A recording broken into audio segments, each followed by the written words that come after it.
शिक्षा भूमि संस्थान YouTube channel में मैं आपका तहे दिल से स्वागत करता हूं। चलिए दोस्तों, आज का वीडियो जो है आपका अक्षांश रेखा से संबंधित है और इसमें जो है पूरा अक्षांश रेखा को हम समाप्त करेंगे। थोड़ा सा लंबा वीडियो होगा, तो घबराइएगा नहीं। इसको जो है आप लास्ट तक जरूर देखिएगा, बहुत सारे प्रश्न इससे एग्जाम में आते हैं। तो देखिएगा, स्टार्ट करते हैं अक्षांश रेखा। देखिए, पहले अक्षांश रेखा कहते किसको है? तो देखिए, ये आपका एक ग्लोब बना दिए हैं। आपका चित्र बनाने में समय बर्बाद ना हो इसलिए पहले से ही बना चुके हैं। देखिए, इसमें जो है पूरब से पश्चिम या पश्चिम से पूरब खींची गई काल्पनिक रेखा है ना। पृथ्वी पर पूरब से पश्चिम या पश्चिम से पूरब खींची गई काल्पनिक रेखा को अक्षांश रेखा कहते हैं। ठीक है, ये जो है परिभाषा हो गया। अब जो है यहाँ से पहले स्टार्ट होता है विषुवत रेखा से। देखिएगा, पहले जो है आपका विषुवत रेखा से स्टार्ट होता है। विषुवत रेखा, इससे जुड़ा हुआ बहुत सारा क्वेश्चन है जो आपको एग्जाम में आता है। ठीक है, आपको लिखने से ज्यादा बेहतर है कि आप याद कर लें, टोटल ज्यादा बेहतर होगा। ठीक है, देखिए विषुवत रेखा के बारे में बहुत सारा प्रश्न पहले जो है हम आपको मौखिक रूप से समझाते हैं। ठीक है, देखिए विषुवत रेखा पहले तो ये 0 डिग्री का अक्षांश रेखा है ना। ये जो है पृथ्वी के दो भागों में बांटता है, उत्तरी गोलार्ध और दक्षिणी गोलार्ध। ठीक है, ये विषुवत रेखा को जो है आपका भूमध्य रेखा भी कहा जाता है। ठीक है, विषुवत रेखा को भूमध्य रेखा भी कहते हैं। इसको 2 बार काटने वाली नदी जो है वो आपका कांगो नदी, हमको लगता है लिखते भी चलते हैं। ठीक है, देखिए क्वेश्चन क्या है, विषुवत रेखा। तो ये जो है आपका 0 डिग्री का अक्षांश रेखा है, अक्षांश रेखा। ठीक है, 0 डिग्री का अक्षांश रेखा है। इसे भूमध्य रेखा भी कहते हैं। क्या कहते हैं? भूमध्य रेखा, भूमध्य रेखा भी कहते हैं। ठीक है, भूमध्य रेखा भी कहते हैं। अब देखिएगा, ये जो है पृथ्वी को 2 भाग में यानी 2 भाग में बांटता है। वो 2 भाग कौन कौन है? तो आपका उत्तरी गोलार्ध और दक्षिणी गोलार्ध। क्या है? दक्षिणी गोलार्ध। तो ये 2 भागों में जो है आपका बांटता है कौन? विषुवत रेखा। अब देखिए, इसको 2 बार काटने वाली नदी, यानी 2 बार जो है कौन नदी काटती है? तो कांगो नदी काटती है, कांगो नदी काटती है। अब देखिए क्वेश्चन ये है कि इसे भूमध्य रेखा कहते हैं। इसे क्या कहते हैं? भूमध्य, भूमध्य रेखा कहते हैं। क्या कहते हैं? भूमध्य रेखा कहते हैं। इसके बाद क्वेश्चन क्या है कि विषुवत रेखा जो है पर सालों भर दिन और रात की अवधि जो है बराबर होता है। यहाँ जो है दिन और रात, दिन और रात, दिन और रात की अवधि जो है होता है बराबर होता है, बराबर। और बराबर होगा तो कितना कितना घंटा का होगा? तो 12-12 घंटा का होगा। बराबर इसलिए होता है, देखिए मान लिया जाए ये सूर्य है। क्या है? सूर्य है। तो सूर्य जो है आपका हमेशा जो है कर्क रेखा से मकर रेखा पर ही गमन, इस तरह से जो है ना आगे पीछे होती रहती है। सूर्य जो है इसका जो है किरण, कहने का मतलब इसका जो है फैलाव कह सकते हैं, या फिर ये कर्क रेखा, ये सूर्य जो है कर्क रेखा पे आता है, फिर सॉरी मकर रेखा पे और फिर कर्क रेखा पे। समझे? तो हमें ये हम ये कहना चाहते हैं कि सूर्य जो है यहाँ कर्क रेखा पर अगर हो तो उधर कर्क रेखा की तरफ दिन बड़ा होगा और रात छोटा होगा। जिधर सूर्य होगा उधर दिन बड़ा रात छोटा, मौसम जो होगा वो गर्मी का होगा। ठीक है, अब देखिए इससे पहले जो है देखिए थोड़ा सा और क्वेश्चन छूट रहा था, है ना। अक्षांश रेखा के बारे में भी क्वेश्चन आता है ना। पहले तो ये अक्षांश रेखा, इसका संख्या कितना है? संख्या जो है इसका कितना है? तो आपका 180 है। ठीक है, इससे जानकारी मिलता है क्या का? तो तापमान, तापमान और ऋतु परिवर्तन, ऋतु परिवर्तन, ऋतु परिवर्तन का जानकारी मिलता है। किससे? अक्षांश से। और पूर्व से पश्चिम खींची गई काल्पनिक रेखा, सॉरी उत्तर से दक्षिण, हाँ सॉरी ठीक ठीक, पूर्व से पश्चिम खींची गई काल्पनिक रेखा को ही अक्षांश रेखा कहते हैं। अब देखिए, ये 2 अक्षांश रेखाओं के बीच की दूरी जो है, 2 अक्षांश रेखाओं के बीच की दूरी जो है 111 किलोमीटर होता है। और ये जो बीच की दूरी जो होता है इसको कहते हैं क्या? तो इसको जो है जोन कहते हैं। क्या कहते हैं? जोन कहते हैं। तो इतना सारा क्वेश्चन जो है अक्षांश रेखा से। ठीक है, फिर आते हैं ये विषुवत रेखा पे। 0 डिग्री का अक्षांश रेखा है, ये भूमध्य रेखा इसको कहा जाता है। देखिए 2 बार लिख दी है एक ही चीज, है ना। थोड़ा सा देखिए, भूमध्य रेखा, भूमध्य रेखा कहते हैं। ये जो है 2 भाग में बांटता है, उत्तरी गोलार्ध और दक्षिणी गोलार्ध। कांगो नदी जो है इस रेखा को 2 बार काटती है। कांगो नदी जो है इस रेखा को 2 बार काटती है और दिन और रात की अवधि जो है यहाँ बराबर होता है। अब देखिए यहाँ जो है प्रतिदिन यानी प्रत्येक दिन, प्रत्येक दिन प्रत्येक दिन जो है 12 बजे के बाद जो है संवहनीय वर्षा होता है। संवहनीय वर्षा, संवहनीय वर्षा यानी 12 बजे के बाद जो है प्रत्येक दिन जो है यहाँ संवहनीय वर्षा होता है। देखिएगा इस तरह से क्वेश्चन और आता है कि भारत में सबसे अधिक कौन सा वर्षा होता है। भारत में सबसे अधिक जो है आपका संवहनीय वर्षा होता है। संवहनीय, संवहनीय वर्षा होता है। अब देखिए विश्व में अगर पूछ देगा विश्व में सर्वाधिक वर्षा कैसा होता है, तो आपका पर्वतीय वर्षा होता है। पर्वतीय वर्षा जो है विश्व में सर्वाधिक होता है। ठीक है, तो ये सारा क्वेश्चन जो है ध्यान रखिएगा। आगे देखिए यहाँ जब सालों भर वर्षा होती रहता है तो यहाँ जो है यहाँ का वन जो होता है, यहाँ वन कैसा पाया जाता है, तो सदाबहार वन, सदाबहार वन। देखिए आपको पता है कि ये विषुवत रेखा पे जो है हमेशा तापमान अधिक होता है, और जहां अधिक तापमान होगा तो वहां वाष्पोत्सर्जन क्रिया अधिक होगा, और जब अधिक वाष्पोत्सर्जन क्रिया होगा तो अधिक वर्षा होगा, और अधिक वर्षा होगा तो उस क्षेत्र में अधिक वन होंगे, और अधिक वन होंगे, और प्रतिदिन जब वर्षा होंगे तो वहां जो है आपका सदाबहार वन होगा। सदाबहार वन क्यों होगा, क्योंकि हर एक जो पौधे होंगे उनका पतझड़ काल अलग अलग होगा, तो एक का पतझड़ काल आएगा तो दूसरे का पत्ता जो है आए हुए रहेगा, इसलिए जो है ना कभी जो है खुले वन की तरह नहीं दिखता है, ये जो है सभी हर एक समय जो है ये सदाबहार वन दिखता है। ठीक है, विषुवत रेखा से जो है भारत 786 यानी 786 किलोमीटर दूर है। आपको पता है कि यहाँ जो है भारत जो है लगभग भारत के बीच से लगभग गुजरता है कर्क रेखा, तो यहाँ से जो है ना दूरी जो है आपका हो जाएगा 786 किलोमीटर। ठीक है, 786 किलोमीटर जो है विषुवत रेखा जो है दूरी हो जाएगा। ठीक है, तो ये सारा क्वेश्चन जो है विषुवत रेखा से संबंधित है, और ये सारा क्वेश्चन जो है एग्जाम में आता है। ठीक है, तो ध्यान दीजिए, एक बार फिर से देख लीजिए। विषुवत रेखा जो है ये 0 डिग्री का अक्षांश रेखा है। ये इसे भूमध्य रेखा कहते हैं। यह जो है पृथ्वी को दो भाग में, उत्तरी गोलार्ध और दक्षिणी गोलार्ध में बांटता है।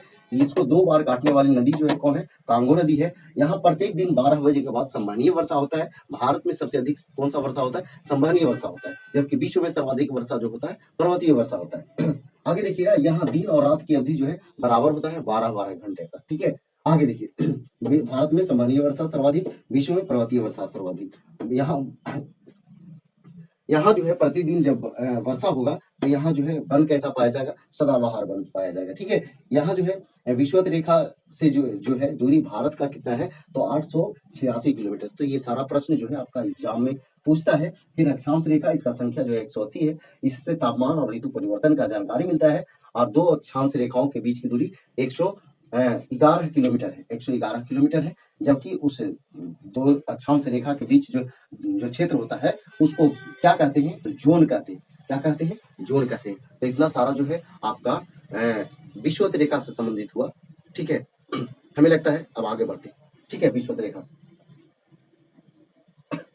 कर्क रेखा, कर्क रेखा।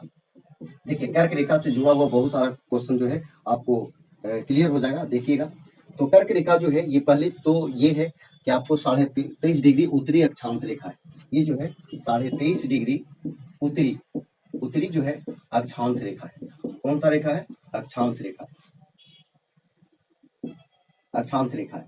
अब देखिए ये कर्क रेखा जो है भारत के लगभग बीचों बीच से गुजरता है, बीचों बीच से गुजरता है। ठीक है, ये भारत के जो है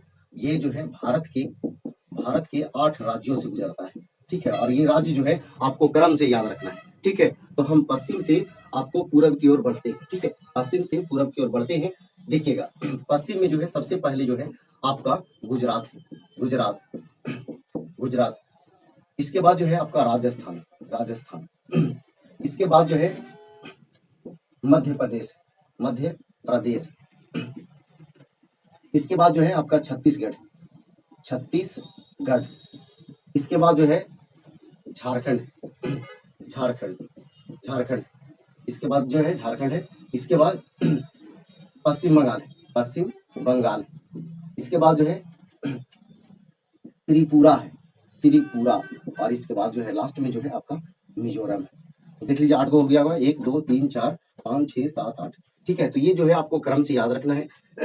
इसके क्रम के लिए जो है हम आपको ट्रिक दे चुके हैं, और वो जो है आपको मिलेगा, आपको ट्रिक वाला वीडियो में मिल जाएगा। ठीक है, ऐसे ज्योग्राफी वाला में भी हो सकता है मिलेगा, इसे ट्रिक वाला वीडियो आपको मिलेगा, उसमें होगा ये। ठीक है, चलिए अब देखिएगा अब क्वेश्चन ये आता है कि कर्क रेखा को जो है 2 बार जो है कौन नदी काटती है? 2 बार जो है कौन नदी काटती है? तो 2 बार जो है आपका माही नदी काटती है। कौन नदी काटती है? जबकि एक बार जो है कौन नदी काटती है? तो देखिएगा सोन, केन, बेतवा और चंबल, और जो है आपका चंबल, ये सभी नदियां जो है कर्क रेखा को कितना बार काटती है? तो एक बार। अब देखिए बेतवा जो है आपका बेतवा नदी के तट पे जो है ओरछा शहर है, ठीक है। चंबल जो है ये यमुना की सबसे बड़ी सहायक नदी है। यमुना की सबसे बड़ी जो है सहायक नदी है। अब क्वेश्चन ये भी पूछता है कि यमुना जो है किसकी सबसे बड़ी सहायक नदी है? तो यमुना जो है गंगा की सबसे बड़ी सहायक नदी है। तो याद रखिएगा, गंगा की सबसे बड़ी सहायक नदी यमुना, यमुना की सबसे बड़ी सहायक नदी चंबल, ठीक है। तो ये सारा प्रश्न जो है आपका कर्क रेखा से जुड़ा हुआ है, ठीक है। देखिएगा ये कर्क रेखा 23.5 डिग्री उत्तरी अक्षांश रेखा है। यह लगभग भारत के बीचों बीच से गुजरता है। भारत के 8 राज्यों से गुजरता है। गुजरात, राजस्थान, मध्य प्रदेश, छत्तीसगढ़, झारखंड, पश्चिम बंगाल, त्रिपुरा, मिजोरम, ये सभी 8 राज्य जो है आपको इस तरह से। आगे देखिएगा 2 बार जो है कर्क रेखा को माही नदी काटती है, जबकि एक बार सोन, केन, बेतवा और चंबल, ये सारा नदियां जो है एक बार काटती है। किसको? कर्क रेखा को, है ना। 2 बार काटे का मतलब जो है ऐसे एक बार इधर से आया, एक बार इधर से, 2 बार, है ना। और एक बार काटे का मतलब इस तरह से, है ना। तो ये जो है आपका, हमें उम्मीद है कि ये सारा प्रश्न जो है आपको ध्यान में आ गया होगा और ये सारा बात जो है ध्यान में रखना है, ठीक है। चलिए आगे बढ़ते हैं मकर रेखा की ओर, ठीक है। देखिए आगे मकर रेखा के बारे में देखिएगा, ये जो है आपका दक्षिणी गोलार्ध में, कहा? दक्षिणी गोलार्ध में 23.5 डिग्री का काल्पनिक रेखा है। 23.5 डिग्री का अक्षांश रेखा है, अक्षांश रेखा है, ठीक है। तो ये क्वेश्चन है 23.5 डिग्री दक्षिणी अक्षांश को मकर रेखा कहते हैं। यह जो है आपका ऑस्ट्रेलिया से गुजरता है। कहाँ से गुजरता है? ऑस्ट्रेलिया से, ऑस्ट्रेलिया से गुजरता है। अब देखिएगा ये ऑस्ट्रेलिया से गुजरता है। अब देखिए मकर रेखा जो है इसको 2 बार काटने वाली नदी, 2 बार जो काटने वाली नदी है वो लिम्पोपो है। लिम्पोपो नदी जो है मकर रेखा को 2 बार काटती है। तो देखिए इससे जो है जुड़ा क्वेश्चन यही सब है। आपका मकर रेखा ये दक्षिणी गोलार्ध में 23.5 डिग्री का अक्षांश रेखा है। ये ऑस्ट्रेलिया से गुजरता है। 2 बार जो है इसको काटने वाली नदी जो है लिम्पोपो है। इसे ऑस्ट्रेलिया से जुड़ा हुआ बहुत सारा क्वेश्चन आपको आप याद रखे होंगे। जैसे इसको प्यासी भूमि का देश कहते हैं, कंगारुओं का देश कहते हैं। किसको? ऑस्ट्रेलिया को, ठीक है। तो ये जो है प्यासी भूमि का देश, कंगारुओं का देश ऑस्ट्रेलिया को कहते हैं। 2 बार काटती है नदी को, तो आपका लिम्पोपो नदी। अब देखिए थोड़ा सा, अफ्रीका एकमात्र महादेश है जहां से कर्क रेखा, मकर रेखा और विषुवत रेखा तीनों गुजरती है। ध्यान दीजिएगा, यानी अफ्रीका के बारे में बोल रहे हैं। अफ्रीका, ध्यान दीजिए, यानी अफ्रीका जो है, अफ्रीका जो है यहाँ ये एकमात्र महादेश है, यहाँ से तीनों रेखा गुजरती है। यहाँ से जो है कर्क रेखा, इसके बाद विषुवत रेखा और मकर रेखा, ये तीनों रेखा जो है यहाँ से गुजरती है। कहाँ से? अफ्रीका से। अब देखिए तीनों रेखा यहाँ से गुजरती है, इसलिए यहाँ जो है तापमान अधिक होते हैं। और आपको पता है कि जो भी अफ्रीका वासी होते हैं वो आपको मंगरेला नियन होते हैं, काले काले होते हैं, है ना। तो आपको यही कारण है कि जहाँ जो है सूर्य का ज्यादा प्रकाश आएगा वहां के लोग जो है ज्यादा काले होंगे। अब देखिए ये जो है अफ्रीका है, तो यहाँ से कर्क रेखा और विषुवत रेखा और मकर रेखा तीनों गुजरती है ना। इसलिए यहाँ तापमान अधिक होते हैं, यहाँ इसीलिए यहाँ के लोग जो है काले होते हैं। एक बात और थोड़ा सा समझिए, जैसे ये जो है आपका भारत है, ये जो है आपका भारत है, और मान लिया जाए कि जैसे ये कर्क रेखा से नीचे ये विषुवत के क्षेत्र में आएगा, तो आपको पता है कि देखते होंगे साउथ में बहुत सारे ऐसे व्यक्ति होंगे जो पूरे काले काले होंगे, है ना। तो वो वही बात है। अब देखिए एक और महादेश है यूरोप एक ऐसा महादेश है, यहाँ से कोई रेखा नहीं गुजरती है, यहाँ से जो है कोई रेखा नहीं गुजरती है। तो यहाँ तापमान काफी कम होते हैं और यहाँ के लोग जो है ना भूअर गोरे होते हैं। आपको यूरोप में जो है आपका इंग्लैंड आ जाएगा। तो अंग्रेज आप जानते हैं कैसे किस कलर के थे, है ना, एकदम भूअर होते थे, है ना, गोरे। उसी तरह से जैसे रूसी लोग जो है, रूस वाले, यूक्रेन वाले, वो सभी लोग जो है यूरोप में आते हैं। और यूरोप में जो है कोनो रेखा नहीं गुजरती है, इसलिए वहाँ तापमान कम होता है और वहाँ के लोग जो है गोरे होते हैं। तो ये दोनों क्वेश्चन याद रखना है। अफ्रीका एक ऐसा महादेश है जहाँ से कर्क रेखा, मकर रेखा और विषुवत रेखा तीनों गुजरती है, जबकि यूरोप एकमात्र ऐसा महादेश है जहाँ से कर्क रेखा, मकर रेखा, विषुवत रेखा में से कोनो रेखा नहीं गुजरती। ठीक है, बात समझ में आया? तो ये सब बात जो है आपको ध्यान रखना है। थोड़ा सा यहाँ देखिएगा, ये मैप जो बनाया हुआ, जो चित्र बनाया हुआ है वहां, तो ये तो आपका विषुवत रेखा हो गया, ये कर्क रेखा हो गया, आगे ये मकर रेखा हो गया। देखिए ये जो है 66.5 डिग्री, इसको कैसे ये पूछेगा आपको, ध्यान रखिएगा। तो ये जो है उत्तरी ध्रुवीय विपरीत रेखा। तो इस जो है अगर ये जो ये रहेगा तो इसको कहेंगे क्या, आर्कटिक, आर्कटिक रेखा, है ना। और ये जो नीचे वाला होगा इसको अंटार्कटिक रेखा कहेंगे, अंटार्कटिक रेखा, ठीक है। तो आर्कटिक रेखा और अंटार्कटिक रेखा, ठीक है। देखिए यहाँ आपको यही याद रखना है, 0 डिग्री का जो होगा वो विषुवत रेखा, 23.5 डिग्री उत्तरी होगा वो कर्क रेखा, 23.5 डिग्री दक्षिणी होगा जो मकर रेखा, फिर जो है 66.5 डिग्री ये जो है आपका उत्तरी ध्रुवीय विपरीत रेखा कहलाता है, इसको कहते हैं आर्कटिक रेखा। जबकि उसी के जस्ट जो है अपोजिट गोलार्ध में 66.5 डिग्री दक्षिणी अक्षांश रेखा जो होगा उसको दक्षिणी ध्रुवीय विपरीत रेखा कहेंगे, ठीक है। इसको जो है अंटार्कटिक रेखा भी कहेंगे, ठीक है। ये इसको आर्कटिक और इसको अंटार्कटिक ये जो है कहेंगे, ठीक है। तो ये जो है आपका जुड़ा हुआ क्वेश्चन था आपका अक्षांश रेखा से। तो ये सारा क्वेश्चन जो है आपको एग्जाम के लिए महत्वपूर्ण है और सभी एग्जामों में पूछता है। तो ये वीडियो कैसा लगा ये कमेंट बॉक्स में जरूर बताइएगा और कोशिश करेंगे कि आगे जो है इसी तरह से वीडियो जो है आपको दें। क्या है कि आपका जगह चेंज होने के कारण जो है हम काफी दिनों से बोर्ड पे वाला वीडियो नहीं दे पा रहे थे। अब देखिए प्रयास करते हैं, थोड़ा बहुत देखते होंगे गाड़ी वाड़ी की आवाज जो है आता है तो उसको आपको ध्यान नहीं देना है, उसको इग्नोर करना है और आपको वीडियो पर ध्यान देना है, ठीक है। तो आज इतना ही, जय हिंद जय भारत।